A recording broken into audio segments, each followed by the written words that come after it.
The Four Seasons private dining room dripped with old money pretension. Crystal decanters caught afternoon light while Chicago's most privileged family, mine, unfortunately, gathered for the quarterly Blackwood Trust meeting. I adjusted my second-hand blazer, feeling the familiar weight of being the family's greatest disappointment. Oh my God, who let her in? My cousin Sloane's voice cut through the permeating chatter. Meline actually showed up. I kept my expression neutral as I took my seat at the massive mahogany table. Around me, 13 members of the Blackwood family shifted uncomfortably, designer labels rustling like nervous whispers. She's still technically a beneficiary, Aunt Catherine stage whispered, her Hermes scarf fluttering with disapproval. Though heaven knows why Harrison didn't cut her off years ago. Harrison, my father, didn't look up from his iPad. He hadn't really looked at me since I turned down a partner-track position at Blackwood Capital to start my own investment firm. That was 5 years ago. 5 years of being the cautionary tale at family gatherings. Meline, my brother James called from the head of the table, his voice carrying that special mix of public school polish and private condescension. The trust meeting is for active family members. People who actually contribute to the Blackwood legacy. I opened my laptop. Not the latest MacBook like everyone else's, but it served its purpose. I'm still a shareholder, James. However small my stake might be. Sloane laughed, the sound sharp as broken glass. 3%? Barely enough to afford your rent in Logan Square. She gestured to my clothes with a perfectly manicured hand. Though clearly, you can't even manage that. If they only knew the truth about my struggling investment firm, Meridian Capital, if they could see the real numbers behind the algorithm I'd spent 3 years perfecting, the one that was about to reshape the entire financial sector. Let her stay. Harrison finally spoke, not looking up. Maybe she'll learn something about real success. Real success. I thought about the email I'd received this morning from James' firm, Blackwood Capital Partners, begging for a meeting with the mysterious CEO of Meridian Capital. They had no idea that the Blake they were so desperate to meet was sitting right here, wearing a Target blazer and cursed with the Blackwood name. Now then, James continued, straightening his Rolex, let's discuss the trust's performance this quarter. As you can see from the reports, I tuned out his self-congratulatory speech, instead pulling up my own data. Meridian's algorithm had predicted every major market shift for the past 18 months. We'd quietly accumulated controlling interests in key tech firms, renewable energy startups, and yes, several of Blackwood Capital's most promising investments. Especially exciting, James was saying, is our position in TechFuse Solutions. The IPO next month should double our initial investment. I bit back a smile. The TechFuse IPO would never happen. Meridian had already acquired 51% through a series of shell companies. The announcement would hit tomorrow morning, right after I revealed myself as the actual owner of the year's most talked-about investment firm. What's so amusing, Meline? Sloane's voice dripped with disdain. Found a coupon for business suits that actually fit. Just enjoying the meeting, I replied mildly. Tell me, James, have you looked at TechView's actual financials, or did you just follow the market buzz? The room went quiet. James' jaw tightened. I don't need investment advice from someone who threw away a career at Blackwood to play day trader in her apartment. Interesting perspective. I pulled up another screen on my laptop. Because according to SEC filings, Blackwood Capital just requested an urgent meeting with Meridian Capital. Something about needing emergency funding for, what was it? Oh yes, unforeseen market volatility. Color drained from James' face. How did you know about that? I make it my business to know things. I stood slowly, smoothing my off-the-rack blazer. Like how Blackwood Capital's last 3 major investments were based on manipulated data. Or how the trust's record returns are mostly creative accounting. That's enough, Harrison snapped, finally looking at me. If you're just here to cause trouble? Oh, I'm here for much more than that. I turned my laptop around, displaying Meridian Capital's true portfolio. I'm here to save this family from itself, whether you like it or not. Sloane leaned forward, squinting at the numbers. Her perfectly contoured face went slack. That's not possible. These returns, I finished, are very real. Would you like to know what else is real? The fact that your entire firm is about to be audited by the SEC unless. Unless what? James demanded, his arrogance cracking. Unless you take a meeting with Blake. I smiled, enjoying the confusion on their faces. I hear she's very interested in acquiring distressed family firms. Aunt Catherine clutched her pearls. Blake? The mystery billionaire everyone's been trying to meet. The very same. I began packing up my laptop. Her office will be in touch about that meeting, James. Oh, and Sloane, I paused at the door. This blazer? It's actually Armani. I just let you think it was cheap because your snobbery makes you sloppy, rather like your investment strategy. I left them sitting there, stunned and silent, knowing that tomorrow would change everything. The email would go out at 9 a.m. sharp, revealing Blake's true identity. By lunch, the financial world would know that the year's most successful investment firm was run by the Blackwood family's greatest disappointment. But first, I had a stop to make. The same coffee shop where I'd sat 5 years ago after walking away from Blackwood Capital, where I'd written the first lines of code for what would become the most powerful financial algorithm in the market. The usual, Ms. Blake? Marco the barista asked. He was the only person who knew both my names. Thanks, Marco. I settled into my corner table, the same one where I'd built my empire in silence. My phone buzzed. Probably James or Harrison, finally putting the pieces together. I let it ring. Tomorrow would come soon enough, and with it, the complete reshaping of the Blackwood family legacy. But tonight, I'd enjoy my coffee and remember how it felt to be underestimated. Sometimes, the biggest mistake a family can make is not recognizing the power of the person they've written off. The next morning, I arrived at Meridian Capital's downtown office an hour before sunrise. Floor-to-ceiling windows offered a pristine view of the Chicago skyline, the city still sleeping, unaware of the earthquake about to hit its financial district. Everything's ready, Miss Blake, my assistant Sarah said, setting a coffee on my desk. Unlike the Blackwoods, she knew both sides of me, Melline the outcast and Blake the billionaire. The press release goes live in 30 minutes. I nodded, scanning the morning's reports. Blackwood Capital stock had already started slipping, whispers of instability spreading through early trading in Asian markets. James must be panicking by now. Right on cue, my phone buzzed. Harrison. Melline. His voice was tight, controlled.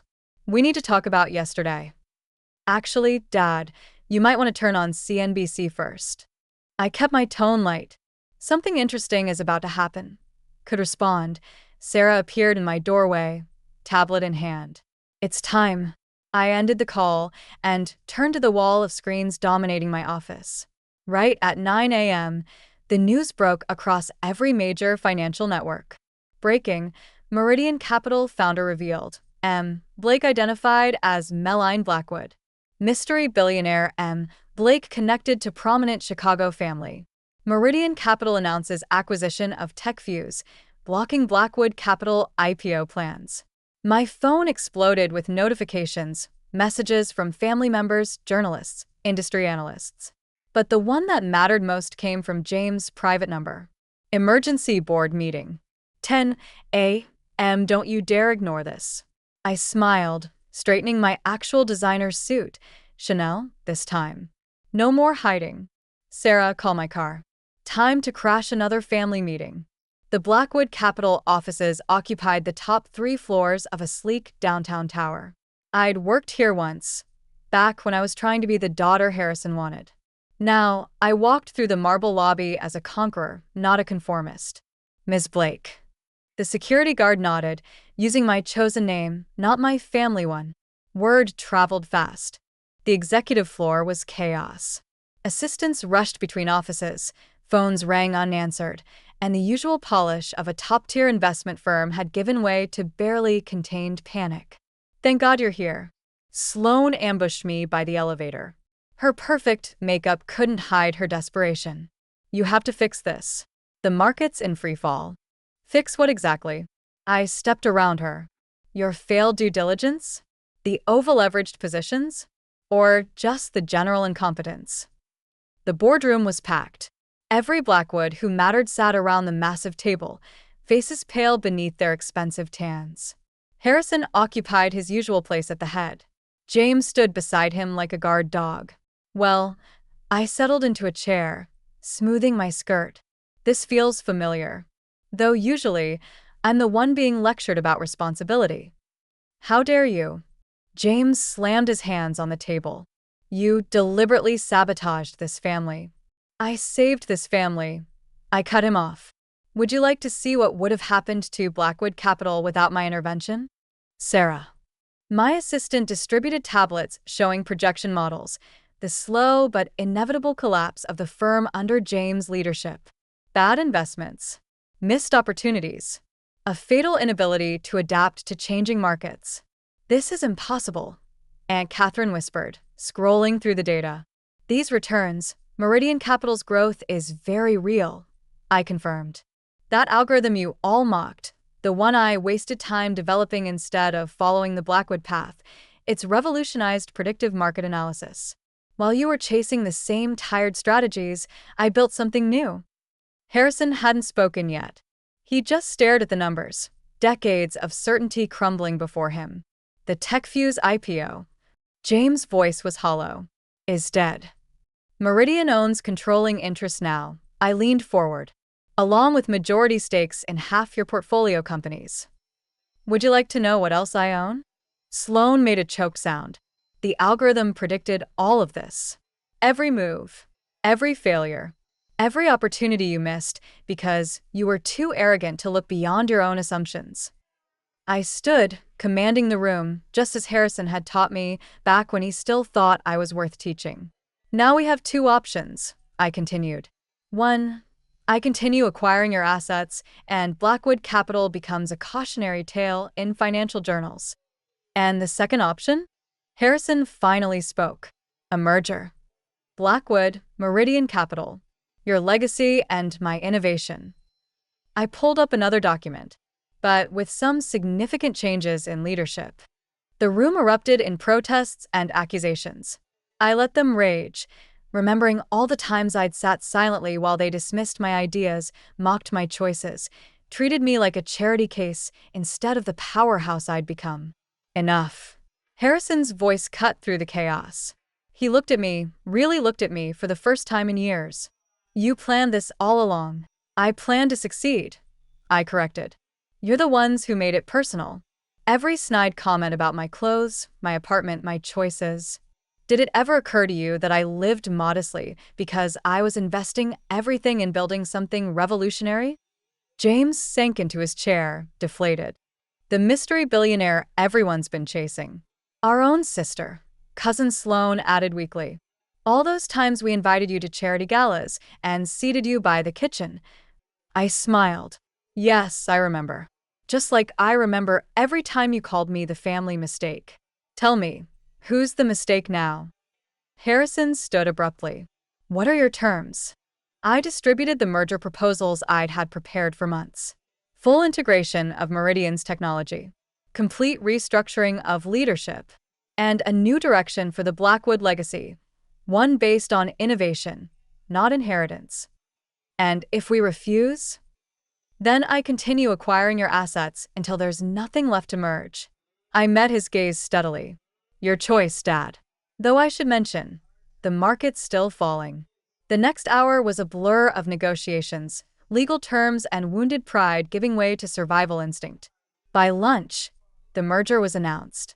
Blackwood, Meridian Capital was born, with M. Blake, not Melline Blackwood, as CEO.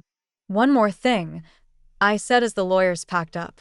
Those monthly brunches you all love so much, the ones I could never afford to attend. Sloan flinched. Melline, I own the restaurant now. In fact, I own the entire block. I gathered my things, savoring their expressions. Next month's reservation has been canceled. You'll have to find somewhere else to discuss my failures. The aftermath was everything I dreamed of and more. Financial networks ran endless stories about the algorithm that changed investment banking. Profile pieces praised the visionary leadership of M. Blake, the outsider who revolutionized an industry. The Blackwoods adapted, as old money always does. Suddenly, they'd always seen my potential, always supported my dreams. Funny how success rewrites history. Harrison tried to apologize, in his way. "I should have seen it," he said during our first official board meeting. "You're more of a Blackwood than any of us." "No," I corrected him. "I'm something entirely new." "That's what you never understood." I kept my old laptop, the one they'd mocked as outdated, put it in a glass case in my new office, alongside the Target blazer and those first lines of code. A reminder that sometimes the biggest mistake a family can make is underestimating the quiet one. The different one. The one who sees a different path. Sloan and James eventually found their places in the new organization. Smaller offices. Smaller titles. Smaller egos.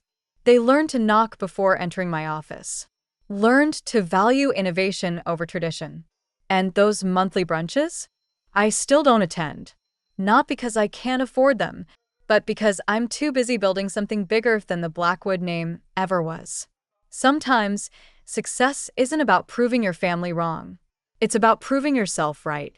And sometimes, the greatest revenge isn't taking over the family business. It's transforming it into something they never imagined it could be. The end.